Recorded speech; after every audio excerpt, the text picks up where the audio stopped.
ప్రభు నామమున అందరికీ కృతజ్ఞతాస్తుతులు చెల్లించుకుంటున్నాను. వాక్యంలోకి వెళ్లే ముందు ప్రార్థించుకుందాం. స్తుతి సర్వోన్నతుడ సర్వశక్తిమంతుడ కృపగల దేవా, నీకు దయగల దేవా, నీకు లెక్కలేని స్తోత్రాలు చెల్లించుకుంటున్నాం ప్రభా. ఉదయకాలం అంతే మమ్మల్ని కాచి కాపాడు ప్రభా, సాయంకాలం అంతే మమ్మల్ని కాచి కాపాడినందుకు నీకు లెక్కలేని స్తోత్రాలు చెల్లించుకుంటున్నాం ప్రభా. ఈ ఉదయకాల సమయంలో ప్రభా నిన్ను ప్రార్థించుండగా నిన్ను స్తుతించే భాగ్యమును మాకు దయచేసినందుకు నీకు వందనములు, నీకు స్తోత్రాలు చేసా. నేను ఇక్కడ మాట్లాడేది నేను కానీ ప్రభా నీవుండి మాట్లాడమని అడుగుచున్నాను ప్రభా. నేను ప్రభా నీవుండి నడిపించమని అడుగుచున్నాను ప్రభా. వాక్యంలో మెలిగే భాగ్యమును దయచే, వాక్యంలోని ప్రభా స్తుతించే భాగ్యమును దయచేయమని అడుగుచున్నాను ప్రభా. వాక్యం వినిచిన ప్రతి ఒక్కరికి ప్రభా మారు మనసును దయచేయమని అడుగుచున్నాను ప్రభా. విరిగి నలిగిన హృదయమును దయచేయమని అడుగుచున్నాను ప్రభా. వినిచిన వారికి చూచుచున్న వారికి ప్రతి ఒక్కరికి మారు మనసును దయచేయమని అడుగుచున్నాను తండ్రి. ఆమేన్. మనము మన క్రైస్తవ జీవితంలో ఏమి కలిగి ఉండాలండి? ప్రార్థనను, వాక్యమును కలిగి ఉండాలి. మన క్రైస్తవ జీవితంలో 2 చక్రాలు మనకి ఏమిటంటే, 1 ప్రార్థన, 2 వాక్యము. ప్రార్థన అంటే దేవునితో మాట్లాడుట. ప్రార్థన అంటే ఏంటదంటే దేవునితో మాట్లాడుతా. మన ప్రార్థన వలన అనేకమైన అద్భుతములు జరుగుతాయి, అనేకమైనవి జరుగుతూ ఉంటాయి మన కుటుంబంలో. మనం ప్రార్థన చేయగా దేవుడు ఆలకిస్తాడు. మనం దేవునితో మాట్లాడుతున్నాం. ప్రార్థన చేయడం అంటే దేవునితో మాట్లాడటం. మనకి ప్రార్థన ఎలా ఉండాలి? నాకైతే ప్రార్థన ఒక ఆయుధం, ప్రార్థన ఒక కవచము. దేవుని వాక్యము మనకి ధైర్యాన్ని ఇస్తుంది. యేసయ్యే మన బలము. ఎప్పుడును కూడా నా బలం ఏంటిది? యేసయ్యే. నా ఆయుధము వాక్యము, నా ఆయుధము ప్రార్థన. ఇవన్నీ కూడా మనం కలిగి ఉండాలి. ప్రతి ఒక్కరమును కూడా ఇవన్నీ కలిగి ఉండాలి. ఒకసారి ప్రార్థన కోసం కొన్ని మాటలు మాట్లాడుకోవచ్చండి. కీర్తనలు 42:8 చూద్దాము. అయినను పగటి వేళ యెహోవా తన కృప కలుగా ఆజ్ఞాపించును. రాత్రి వేళ ఆయనను గూర్చి కీర్తనయు జీవధార దాత అయిన దేవుని గూర్చిన ప్రార్థనయు నాకు తోడుగా ఉండును. ఎలాగా?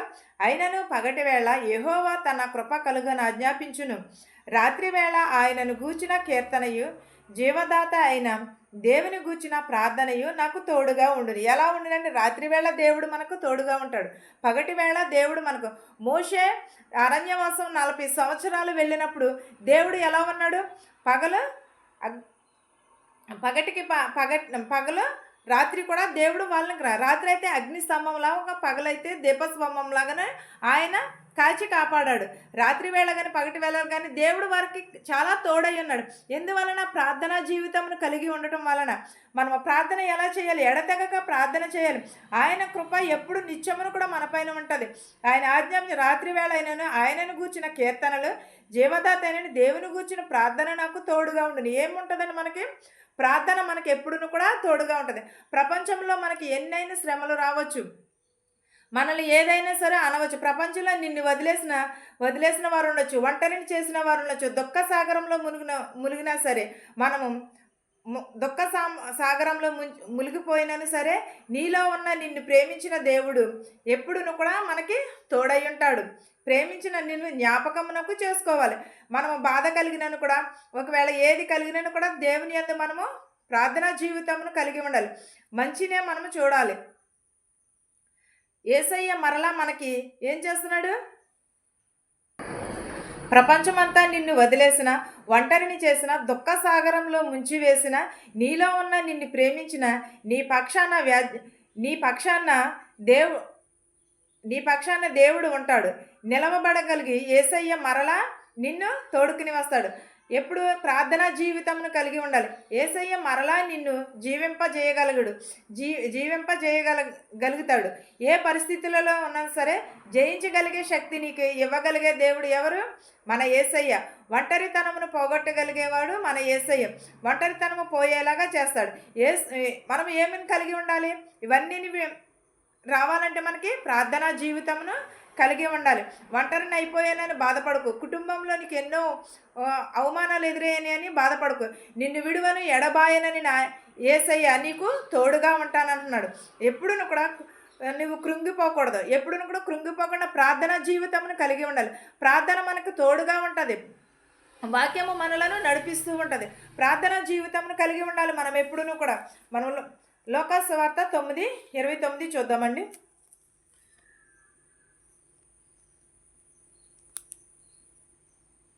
9:29. ఆయన ప్రార్థించుచుండగా ఆయన రూపము మారెను, ఆయన వస్త్రములు తెల్లనివై దగదగా మెరిసెను. ఎలా ఉన్నాయండి ప్రార్థన చేయగా? ఆయన ప్రార్థన చేయగా ఎలా ఉన్నాయి మాటలు? లోకాసు వార్త 9:28 చూద్దామండి. ఈ మాటలు చెప్పినది మొదలుకుని రమారమి 8 దినములైన తరువాత ఆయన పేతురును, యోహానును, యాకోబును వెంటబెట్టుకుని ప్రార్థన చేయుటకు ఒక కొండ ఎక్కాను. ఎక్కడికి ఎక్కారంటే ప్రార్థన చేయుటకు ఒక కొండ మీదకి వెళ్ళి ప్రార్థన చేశాను. అక్కడ ఎలా ఉన్నది? ఆయన వస్త్రము ఎలా ఉన్నది? ఒక రూపమును కలిగి ఉన్నాడు. ఆయన వస్త్రములు తెల్లనివై దగదగా మెరిసాను. అని ప్రార్థన చేస్తున్నప్పుడు ఎలా ఉన్నది? తెల్లని వస్త్రములు దగదగా మెరుస్తూ ఉన్నాయి. అందుకనే కదండి చాలామంది పాస్టర్లు అందరూ కూడా ఏం చేస్తారు? తెల్లని వస్త్రములు ధరించుకుంటారు. తెల్లని వస్త్రం మనకు పరిశుద్ధాత్మకు సాదృశ్యం. అది తెల్లని వస్త్రం అంటే పరిశుద్ధాత్మకు సాదృశ్యం. దేవుని ప్రార్థన చేసినప్పుడు దేవుని మీదకి ఏమి వచ్చినది?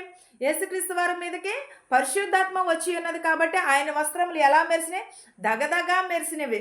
దగదగా మెరిసి అవి కాంతివంతంగా ఉన్నది. ఆయన ప్రార్థన చేయగా ఆయన వస్త్రంలో తెల్లనివయ్యాను, దగదగా మెరిసాను.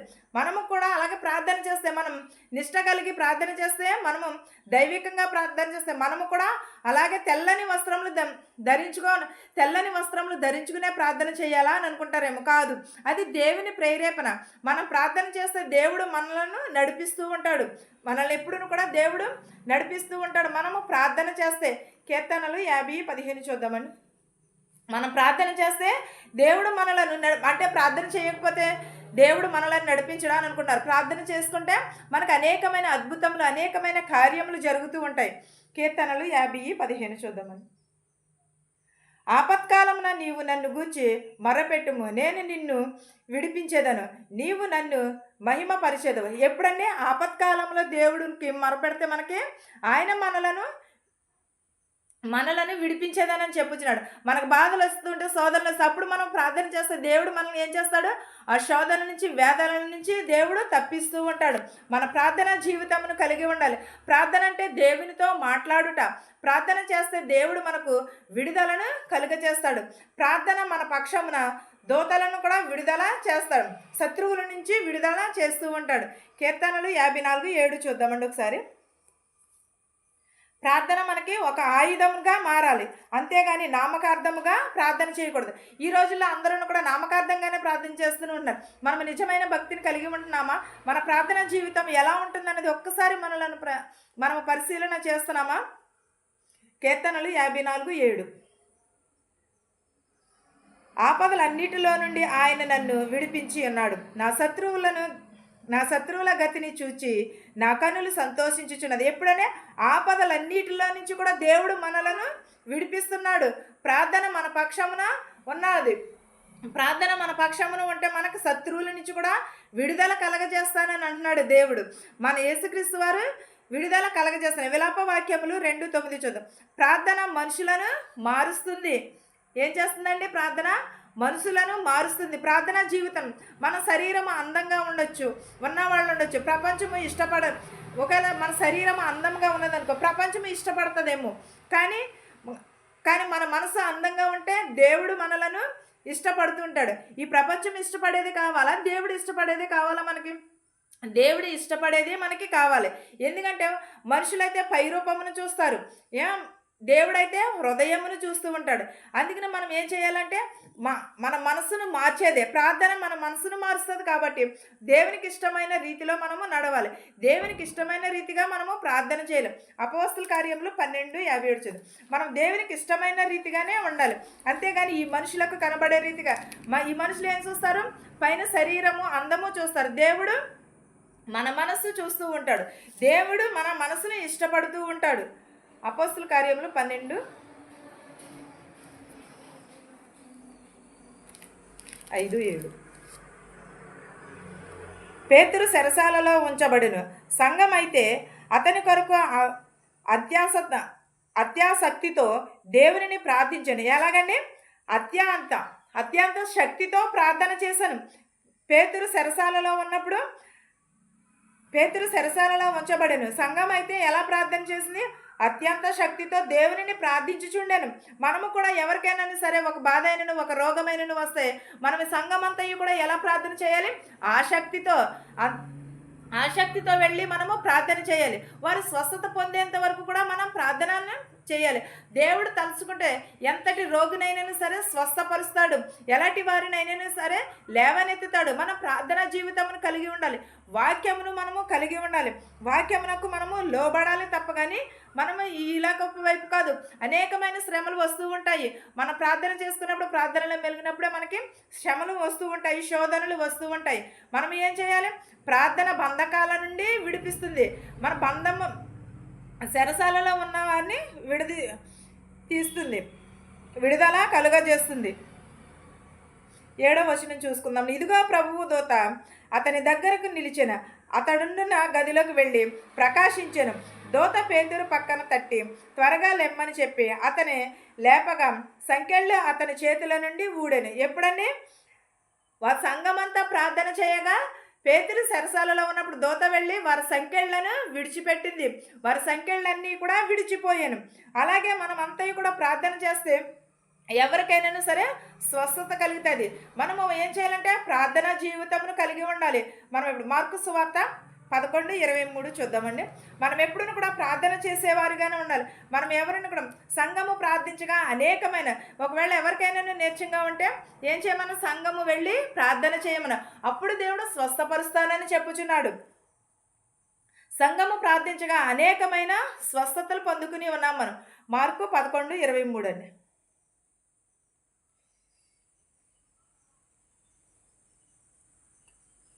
ఎవడైనాను ఈ కొండను చూచి నీవు ఎత్తబడి సముద్రంలో పడవేయబడమని చెప్పి తన మనసులో సందేహింపక తాను చెప్పినది జరుగునని నమ్మిన ఎడల వాడు చెప్పినదే జరుగునని మీతో నిశ్చయముగా చెప్పుచున్నాను.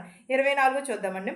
అందుచేత ప్రార్థన చేయనప్పుడు మీరు అడుగుచున్న వాటినెల్లా పొందుచున్నామని నమ్ముడి, అప్పుడు అవన్నీ మీకు కలుగునని మీతో చెప్పుచున్నాను. ఏంటదని? ఒక పెద్ద బండరాయిని మనం తీసి సముద్రంలో పడవేయలేం కదండి. కానీ యేసుక్రీస్తు వారు చెప్పిన వెంటనే అది చేస్తుంది. మనకి వెంటనే కూడా అది చేయగలిగితే, అది నేను బాబాయ్ నేను చేయలేను అని అంటే మనకి నమ్మకం ఉన్నట్ట అపనమ్మకం ఉన్నట్ట? నమ్మకమే కదండి. మనం వెంటనే తీసి పడేస్తే నమ్మకం అది. అదే మా బాబాయ్ నేను తీయలేను, నేను మోయలేను అని అనుకుంటే అది అపనమ్మకం అవుతుంది. కానీ దేవుడు చెప్పిన వెంటనే చేస్తుంది.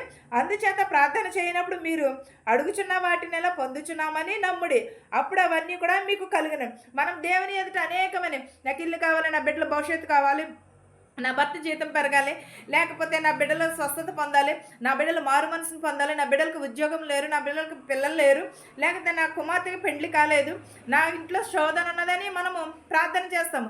ప్రార్థన చేసిన వెంటనే అవి ఏం చేయాలి? నాకు పొందినవి నేను పొందుకున్నానని నమ్మితే కూడా నమ్మిన వారికి సమస్తమును కూడా సాధ్యమైన అన్నారు. నమ్మని వారికి అది శిక్ష విధింపబడును అని అంటున్నాడు. మనం ఒకరోజు ప్రార్థన చేయకపోతే ఏమవుతుందిలే అని అనుకుంటూ ఉంటాం. కానీ ఒకరోజు ప్రార్థన చేయకపోతే సాతాను వచ్చి మనలో తిష్ట వేస్తుంది. అది అపవాదికి చోటు ఇచ్చినట్టే అవుతాం. మనం ఎప్పుడూ కూడా ప్రార్థన జీవితాన్ని కలిగి ఉండాలి. ప్రార్థన మనకి ఒక ఆయుధమును కావాలి. వాక్యము మనకి ఒక దారి, ఒక మార్గమును చూపేదిగా ఉండాలి. వాక్యము మనకి ఒక కవచము, దేవుని వాక్యము మనకి కవచము. యేసయ్యే మన బలము, బలహీనత కూడా అలాగే ఉండాలి. ప్రార్థన అనేకమైన పరిస్థితులను మారుస్తుంది. మనం ఎప్పుడూ కూడా ప్రార్థనా జీవితమును కలిగి ఉండాలి. ఈ వాక్యమును మీకును మాకును మనందరికీ తోడై ఉండును గాక. ఆమేన్. ప్రార్థించుకుందాం. సర్వోన్నతుడా, సర్వశక్తిమంతుడా, కృపగల దేవా, నీకు లెక్కలేని స్తోత్రాలు చెల్లించుకుంటున్నాను ప్రభా. నీకు వందనములు, నీకు స్తోత్రాలు నేను ప్రభా. హృదయము మార్చు, మనసు మార్చుమని అడుగుచున్నాం ప్రభా. మారు మనసు దయచేయమని అడుగుచున్నాం ప్రభా. మేము ప్రార్థనను కలిగి ఉండుటకు వాక్యమును అనుసరించే భాగ్యమును దయచేయమని అడుగుచున్నాం ప్రభా. మా శత్రువుల్ని మిత్రువుల్ని దీవించమని అడుగుచున్నాం ప్రభా. ధనుకులనేమి భేదాలనేమి దీవించమని అడుగుచున్నాం ప్రభా. ప్రతి ఒక్కరి కుటుంబంలో శాంతిని సమాధానం దయచేయమని అడుగుచున్నాం ప్రభా. నాయన ప్రభా, వాక్యం చదువుచుండగా ప్రభా నాయన విని మారు మనసు పొందే భాగ్యమును దయచేయమని అడుగుచున్నాను నాయన ప్రభా. నాయన ప్రభా చిన్న బిడ్డలను దీవించండి, పెద్దలను దీవించండి ప్రభా.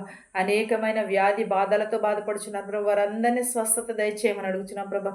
చిన్నవారిని బ్రతుకున్న వృద్ధాప్యంలో ఉన్నవారిని ప్రభా, విధవరాలను కూడా దీవించమని అడుగుచున్నాం ప్రభా.